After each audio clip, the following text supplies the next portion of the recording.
건강을 지키려면 눈을 다스려라. 서양 의사인 영국 런던 대학 안과학 연구소 인스터투트 어브 OPH-THALMO의 로쥐와이 프란체스카 코르데이로 프란체스커 커데로 박사는 치매의 초기 단계에는 뇌신경세포의 사멸과 동시에 망막의 신경세포가 죽기 시작한다는 사실을 쥐실험을 통해 밝혀냈다.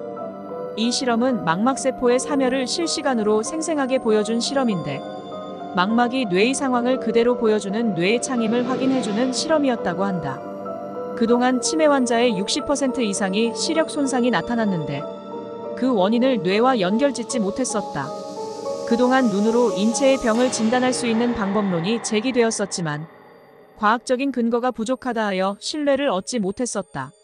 눈은 그 사람의 생각을 읽을 수 있는 곳이기도 하지만 이와 같이 그 사람의 건강을 읽을 수 있는 창이기도 하다. 사람의 눈은 다른 동물과 달리 눈과 눈 사이가 가까이 있어 깊이 지각할 수 있다고 진화해부학에서는 말한다. 그러나 정면만 볼 수 있지 측면을 바라보는 능력은 동물보다 떨어져 있다. 그래서 제3의 눈을 가지고 있는데도 불구하고 보이지 않는 것들에 대해서는 믿으려 하지 않고 실제로 보아야만 믿게 된 것이다.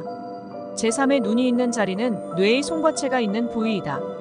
멜라토닌을 분비하는 송과체는 빛을 인식하게 되어 있다. 눈을 감더라도 빛을 인식할 수 있는 것이다. 어떤 파충류는 눈을 감고 있더라도 빛을 쬐면 피부색이 변하는 현상이 나타난다고 한다. 사람은 피부색이 변하지 않지만 사람의 송과체는 눈으로 볼 수 없는 정보가 오는 곳이라 생각한다. 아마도 빛의 속도와 같은 속도로 오다 보니 마치 본인이 생각한 것처럼 착각할 수 있으나 우리가 하는 순간적인 생각들은 모두 정보가 표현되는 것이다. 실제로 사람들을 치료하다 보면 이러한 현상들을 체험할 수 있게 되는데 순식간에 몇십 년 전의 정보들이나 미래의 정보들이 바로 이곳에서 그래픽화해서 영상으로 비춰지기 때문이다. 손으로 치료하는 사람들 중 환자의 병든 부위에 손을 댔을 때 치료자의 머리의 구체적인 환부의 모습이 순식간에 스쳐지 나가는 것을 경험한 경우가 많을 것이다. 이와 같은 현상은 모두 제3의 눈에서 그래픽화되어 나타나게 되는 것이다. 눈의 구조 중 안구를 들여다보면 지구처럼 안구 속에는 액체로 되어 있다. 이 액체가 빠져버리면 눈은 바람이 빠친 볼처럼 쭈그러진다. 아마 지구도 지구 안에 있는 핵이 빠져버린다면 눈과 마찬가지로 지구도 쭈그러질 것이다. 이렇게 팽팽하게 유지되어 있기 때문에 눈을 사방으로 굴릴 수 있고 또 많은 사물들을 바라볼 수 있게 된다. 그러나 실제적으로 눈이 들어있는 나비뼈는 골반에 있는 꼬리뼈와 도르래처럼 죽을 때까지 회전하고 있다. 그리하여 꼬리뼈가 틀어진 사람들을 보면 눈동자의 좌우 형태가 다른 사람이 많다. 관상학에서 이러한 눈은 음양아니라 하여 양심이 불량하거나 갑자기 돌변하는 일이 많고 운명적으로도 파란만장한 인생을 산다 하였다. 특히 요즘 어렸을 적부터 보행기를 태워 일찍부터 꼬리뼈에 손상을 주는 것에 대해 부모들이 다시 한번 생각해봐야 될 것 같다. 눈동자는 의학적으로 교감신경이 흥분했을 때는 열려지고 부교감신경이 흥분되었을 때는 동공이 축소되는 것이 일반적으로 일어나는 증상이다. 그러나 눈동자의 크기가 다르다는 것은 자율신경계의 교감과 부교감이 좌우가 다르게 전달되는 것이니 좌우 뇌의 전달 또한 다르다는 것으로 볼 수 있다. 이는 좌우 눈을 관장하는 머리의 중심뼈인 나비뼈가 한쪽이 제한되어 움직이지 못하면서 생기는 증상으로 눈동자의 크기가 좌우가 다를 경우 나이가 들면 반드시 뇌와 관련된 질병을 앓게 된다. 관상학에서 양쪽 동공의 크기가 다를 때 인체에 심각한 질병이 올 수 있다고 본다. 또한 단명할 상으로 보기도 하는데 이러한 것들은 단순히 그냥 전해져 오는 이론이 아닌 철저한 해부학적인 인체 구조를 바탕으로 한 학문이라 말할 수 있겠다. 동양의학에서는 일찌감치 눈으로 인체의 질병을 판별할 수 있는 망진법이 학문적으로 발달해왔다. 서양의학에서 감별하는 진단법은 반드시 검사상에 문제가 나와야만 진단을 내리지만 동양의학에서 보는 망진법은 미리 예측까지도 하는 진단법이니 오히려 훨씬 애용해야 되건만 그렇지 못한 것은 앞서 말한 대로 제3의 눈보다 눈으로 본 만큼만 믿는 인간의 시각의 정보 때문이다. 동양의학의 망진법에서는 흰자 위 부분이 탁하면 간이 좋지 않거나 정력이 부실하다고 본다. 간이 좋지 않을 때 많은 남성들이 발기부전 초기 증상이 일어나는 경우가 많다.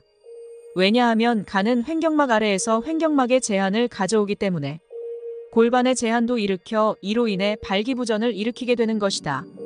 동양의학에서 간이 좋지 않으면 눈물이 과다해진다고 표현하는데 실제로 눈물의 양이 많아지는 것은 아니다.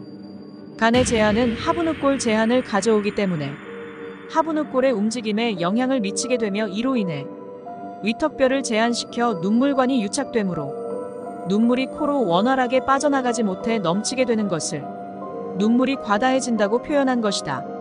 이처럼 동양의학은 여러 가지 관점으로 망진을 하는데 이것은 모두 인체의 해부학적 구조에 근거한 것이다. 또 동양의학에서는 눈을 간의 상태가 나타나는 곳으로 말하고 혼이 논일고 쉬는 집이라 표현하고 있다.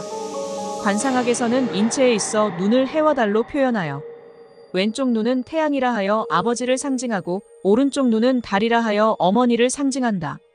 인체 해부학적 구조로 볼 때는 오른쪽 눈은 위장의 지배를 받고 왼쪽 눈은 간의 지배를 받는다.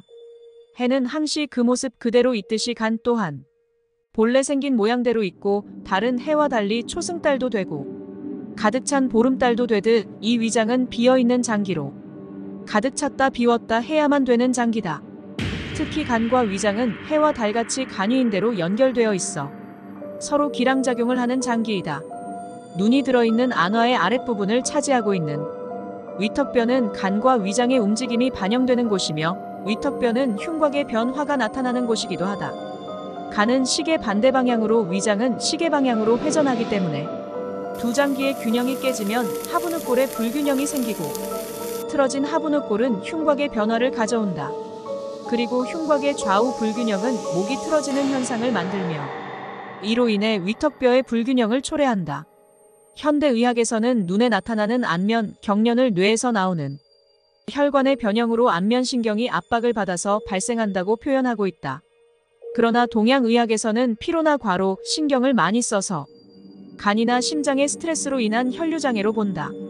모두 틀린 말은 아니나 혈류나 안면신경의 압박은 머리뼈나 얼굴뼈의 구조적 제한이 가장 큰 원인이다. 오장육부의 중심은 비장이라 말할 수 있는데 중심장기인 비장의 불균형이 간과 위장의 불균형을 만드는 것이다. 실제 해부를 해보면 비장 여기서 말하는 비장은 동양의학적 관점으로 샘창자, 이자, 지라를 포함 중 이자는 척추 전면에 가로질러 붙어 있고 이자의 머리 부분은 샘창자 만국부에 박혀 있고 이자의 꼬리 부분은 지라의 인대로 연결되어 있다. 또 이 세 장기는 후 복막장기로 오장육부의 전체적인 수평적 균형을 잡아주는 중요한 장기이다. 간과 위장은 이 세 장기 앞에 있는데 간의 뒤 한가운데에 샘창자가 붙어 있고 위장과 지라는 인대로 연결되어 있다. 간과 위장이 서로 반대 방향으로 회전될 때 척추면에 가로질러 붙어있는 비장의 역할이 중요하지 않을 수 없다. 중심을 잡아주는 비장이 한쪽으로 쏠려서 움직이게 되면 간과 위장의 움직임에 불균형이 초래되어 하부늑골의 균형 차이를 가져오게 되는 것이다. 비장이 균형을 잡지 못하면 얼굴뼈의 중심이 되는 나비뼈가 틀어져 움직임이 일어나게 되는데 나비뼈 주위에 있는 조각난 얼굴뼈들은 척추가 중력에서 보상을 일으키는 것처럼 각각 보상된 움직임을 하게 된다. 그리하여 이런 눈 떨리는 현상을 우측은 위장이요 좌측은 간으로 표현하는 것으로 아무 근거 없는 논리가 아니다. 이렇듯 오장육부의 작용은 얼굴뼈에 막대한 영향을 주며 우리 삶의 육체적 질병과 정신적 질병을 초래하게 만드는 가장 큰 주범이다. 또 얼굴의 꼴로 판단하는 기흉화복도 모두 오장육부 안에 있으며 눈을 관상의 50%로 보는 이유도 나비뼈가 바로 얼굴의 중심뼈이기 때문이다. 이처럼 관상학이나 동양의학은 표현하는 방식만 다를 뿐 인체의 해부학적 근거를 바탕으로 한 학문이라 할 수 있겠다. 그러므로 기흉화복은 그 사람의 건강과 뗄래야 뗄 수 없는 관계인 것이다. 그래서 건강은 나빠진 다음 치료하는 것이 아니라 나빠지기 전에 관리하는 것이 진정한 의학이라 할 수 있는데 이러한 의학이 자리 잡기 위해서는 일반인들이 질병에 대한 의식 전환이 절대적으로 필요하다고 본다. 실제적으로 홍채를 보고 병을 진단하는 홍채학에서는 눈동자를 보고 앞으로 일어날 병을 진단하기도 한다. 홍채로 진단할 수 있는 것도 눈동자를 싸고 있는 막이 시신경을 싸고 나비뼈 안으로 지나가기 때문에 오장육부가 매달려 있는 나비뼈에 영향을 주게 되므로 이에 모든 질병을 진단할 수 있는 것이다.